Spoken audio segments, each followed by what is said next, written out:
اللهم صل على سيدنا ومولانا محمد۔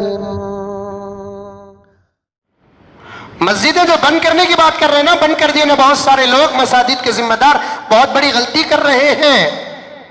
برتھڈوں میں کیک کاٹتے وقت، شادیوں میں، اینیورسری میں، دوسری کہیں پر کرونا وائرس نہیں آتا، اور خواہ آج کئی مسجدوں میں بنگلور کے جمعے کی نماز نہیں۔ میں سمجھتا ہوں کہ کرونا وائرس سے مجھے معاف فرما دیں، میں صاف بات کرنے کی عادت کر رہا ہوں، میرا اپنا خیال کر رہا ہوں، غلط ہے تو مجھے معاف کر دیجئے۔ یہ کرونا وائرس سے بچنے سے زیادہ غیروں کو اور دشمنوں کو خوش کرنے کا پلان ہے۔ دیکھو ہمیں بھی مسجدیں بند کر ڈالی، یاد رکھو تمہیں سر نیچے پاؤں اوپر کرے تو بھی تمہارا دشمن تم سے راضی ہرگز نہیں ہوتا۔ وَلَن تَرْضَىٰ عَنْكَ الْيَهُودُ وَلَا النَّصَارَىٰ حَتَّىٰ تَتَّبِعَ مِلَّتَهُمْ۔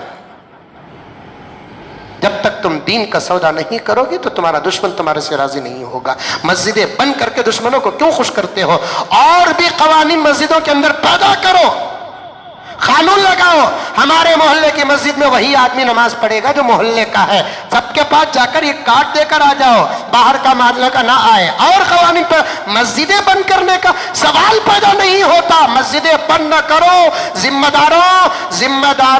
داروں کان کھول کر سن لو، تم مسجدیں بند کر کے اللہ کے عذاب کو ختم نہیں کر رہے ہو بلکہ اللہ کے عذاب کو اور دعوت دے رہے ہو۔ مسجدیں بند کرنے سے کرونا ختم نہیں ہوگا، مسجدیں کھول کر دعائیں اور سجدے کرنے سے کرونا ختم ہوگا۔ 3 جماعت رکھو، محلے کے اندر کارڈ بانٹو، باہر کا آدمی آنے سے روکو، جو ماسک پہن کر نہیں آتا اسے روکو، جس کا ٹمپریچر زیادہ ہے اسے روکو، 60 سال سے زیادہ جو ہے اسے روکو، بالغ نابالغ جو ہے اسے روکو، لیکن مسجدیں بند نہ کرو۔ یہ بہت بڑی جہالت ہے، یہ بہت برا کام ہے۔ بڑی مشکل سے اللہ تبارک و تعالیٰ نہ معلوم کس اللہ کے بندے کے آنسوؤں کو قبول کر کے اپنے گھر کے دروازوں کو کھولا ہے۔ اور حکومت کا قانون ہو تو مجبور ہیں، ہم اپنے طرف سے قانون بنا کر اللہ کے گھروں کو بند نہ کرو۔ بڑے بڑے گھر اللہ تبارک و تعالیٰ کے اطراف و اکناف کے مسلمانوں کی نماز چھوٹ جاتی ہے، اس کا ذمہ دار کون ہوگا یہ اب پتہ نہیں چلے گا۔ روح قبض ہوتے ہی لاش خبر کو جانے سے پہلے پتہ چلے گا کہ ان کے نمازوں کے چھوٹنے کا ذمہ دار کون ہے۔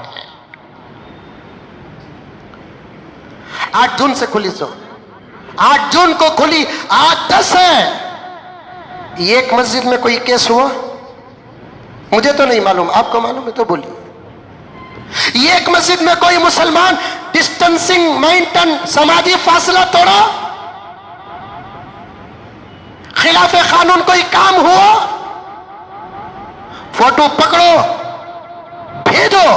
مسجدیں بند کرنے کا سوال پیدا نہیں ہوتا۔ محلے کے لوگوں کے لیے ابھی مسجد عمر فاروق محلے کے آدمی آئیں گے نماز کو، وہ شافیہ مسجد وہ محلے کے وہاں سبحانیہ مسجد والے وہاں جائیں گے، ایسا قانون بنا ہو۔ باہر کا آدمی آ جاتا بول کر رہے مسجد بند نہیں کر سکتے، جائز نہیں ہے۔ مجبور ہو کر کی مسرور ہو کر کی جو لوگ فیصلہ کرتے ہیں وہ اللہ کے پاس جواب دینا پڑے گا۔ بعض مسجدوں کے اندر قانون کہتے کیرلا اور شافی کی مسجدوں میں فجر کی نماز کون پڑھتا کہ اسے جمعے کو آنے کی اجازت کہتے، یہ تو اور بھی ظلم ہو گیا ہے، یہ تو کسی مسلک میں نہیں ہے۔ آج ظہر کی نماز پڑھے، جمعے کے دن عصر کی نماز سے لے کر آئندہ جمعہ فجر کی نماز تک ایک نماز نہ بھی پڑھے تب بھی اسے جمعے سے آنے کے لیے روکنے کی اسلام میں اجازت نہیں، کسی امام نے نہیں کہا۔ مسجد سے اندر آنے سے کسی کو روکا نہیں جائے گا۔ عجیب ماحول ہے، بڑا عجیب ماحول ہے۔ مسجد خدارہ بند نہ کرو، اللہ پر بھروسہ رکھو، یقین پیدا کرو کہ انشاءاللہ تعالیٰ کچھ نہیں ہوگا۔ اب تو دنیا رجوع ہو رہی ہے الحمدللہ مساجد کی طرف، خوف نکالو، دلوں سے ڈر نکالو، کچھ نہیں ہوتا، نمازوں کی پابندی کرو، دعائیں پڑھتے رہو، سمجھ میں آئی بات ہے، کلونجی کھاتے رہو، گرم پانی میں شہد ملا کر کھاتے رہو، اگر بخار آ گئی ہے تو پھر کیا بولتے ہیں اینٹی بائیوٹک کے ساتھ ہے نا، کچھ کروسین ایٹاسین وغیرہ کھاتے رہو، چھوٹی بیماریوں کو چھوٹی سمجھو، ریگولر دوائیں کھانے والے ریگولر دوائیں کھاتے رہو اور احتیاط کے ساتھ رہو، بچوں کو باہر نہ بھیجو، بوڑھے باہر نہ نکلو۔